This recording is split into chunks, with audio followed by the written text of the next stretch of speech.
రామ చక్కని సీతకి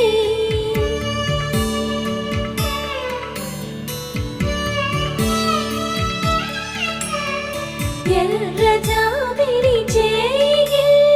రాముడేడని అడుగుతుంటే